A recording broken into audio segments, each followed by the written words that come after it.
Hi, my name is Genie Sullivan. I use they, them pronouns, and I'm currently attending UC Berkeley, and I transferred from Laney College in Oakland, and I call Oakland my home.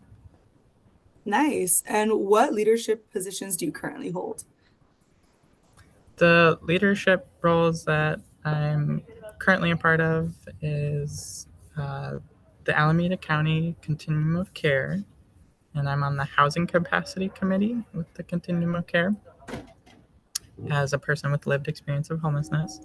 And while I was at Laney College, I was on the student government. And also, I'm still involved with the Laney chapter of the Poor People's Campaign as a community organizer. While you were part of the Laney College Poor People's Campaign, you advocated for your college to apply for state-funded affordable housing. What did you learn from this experience? Yeah, well, I was a part of the Laney chapter of the Poor People's Campaign. I, along with others, advocated for my campus to apply for state funded affordable housing for students, and I learned that it is really important to start any action from really listening to the direct needs and demands of the community. For example, like I was someone that was uh, living out of my vehicle while attending Laney College, but I didn't really start organizing around this issue until I learned that about 30% of community college students in the Oakland area were experiencing homelessness also.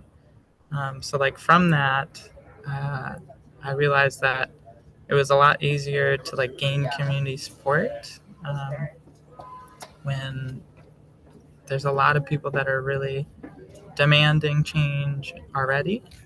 Yeah. And I also learned that people in positions of power often don't listen to the direct needs and demands of the community, which is why there definitely needs to be more avenues for communities to participate in decisions rather than just voting for representatives.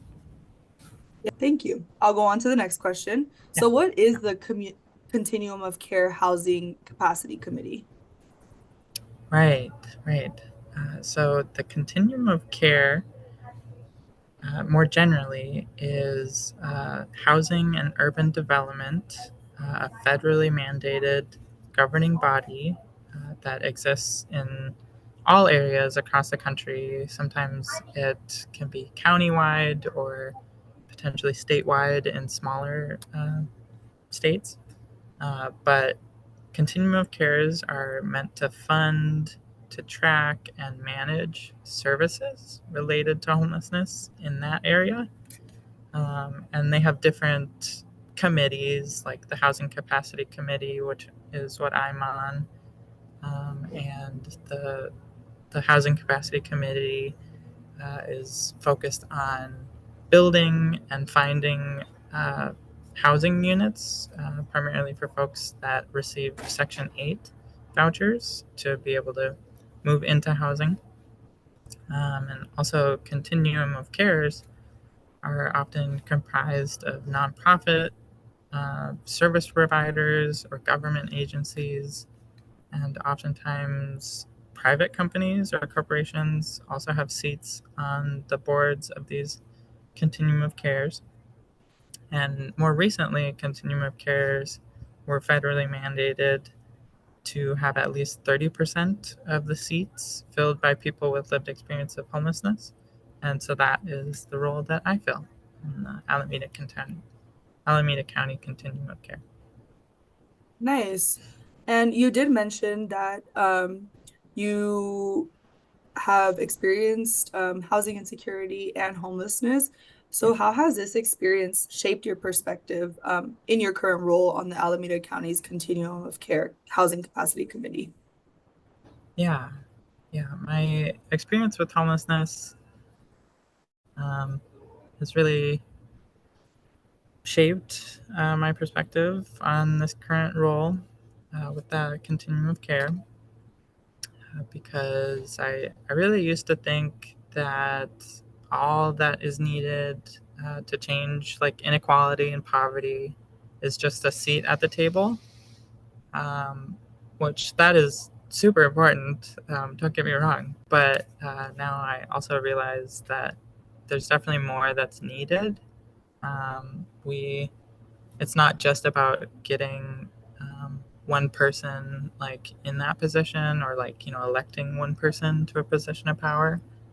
We're really needing uh, fundamentally different systems that don't put people in positions of poverty in the first place, rather than just like trying to figure out the best ways to manage poverty, um, because that is currently how a lot of like the continuum of care is set up, and it's just like mostly finding the best ways to distribute a limited amount of resources, like housing resources. Thank you. So what I'm hearing is you feel like your experience is showing you, yes, I have a seat at the table, but also we need to reimagine and change the systems that are Right. going on, because they're feeling more of a bandage than preventative, is what I'm hearing. Yeah. Yeah.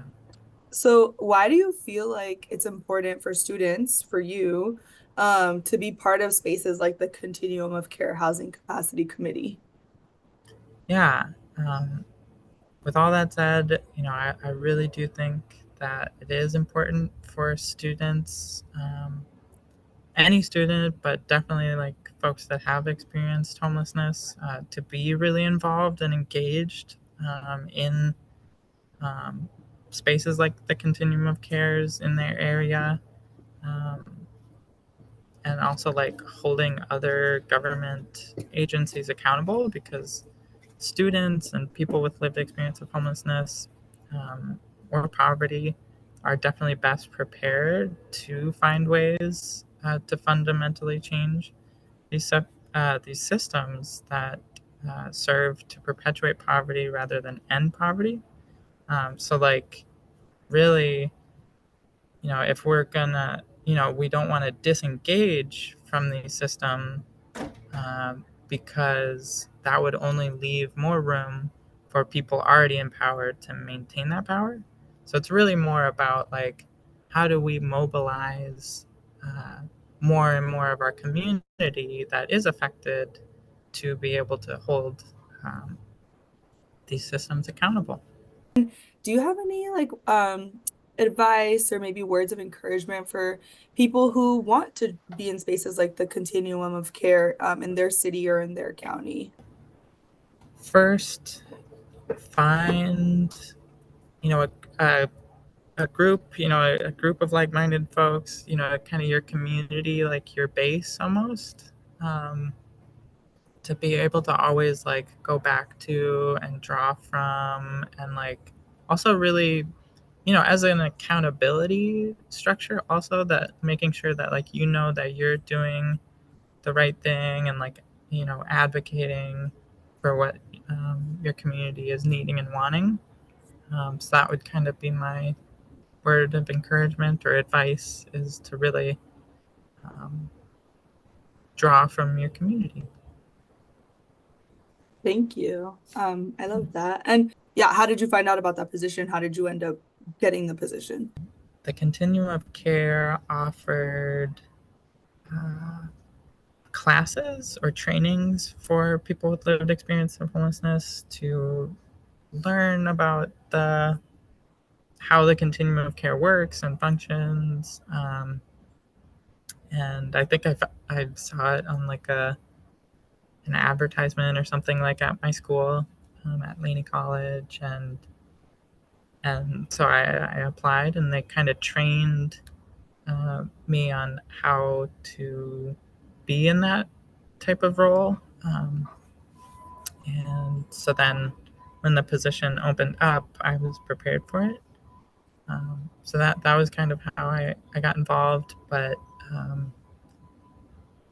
honestly, like that's just one way to get involved in like that. That's not how everybody does. If you Google and search the uh, continuum of care for like your county or area, um, they usually have positions that are open and that you can apply to right from the website and get involved that way as well. Yeah. Cool. Thank you, Jeannie. Yeah. And would you like to, we're at the end of the interview, would you like to offer any other comments or anything that you want to add? Again, just reiterating like how important community is, and how important like being accountable to your community is, and it is like groups like even like the cash coalition, the California Affordable Student Housing coalition, and other groups like that are really working around issues like student housing, student homelessness, and you really need to work with others to be able to make these things happen, or to change things, rather than like we can't do it alone. Like we don't know everything, but together we know a lot. I love that. Thank you. I like the together we know a lot. That coalition building is really what pushes movements forward and allows folks to mobilize. So thank Yeah. you very much.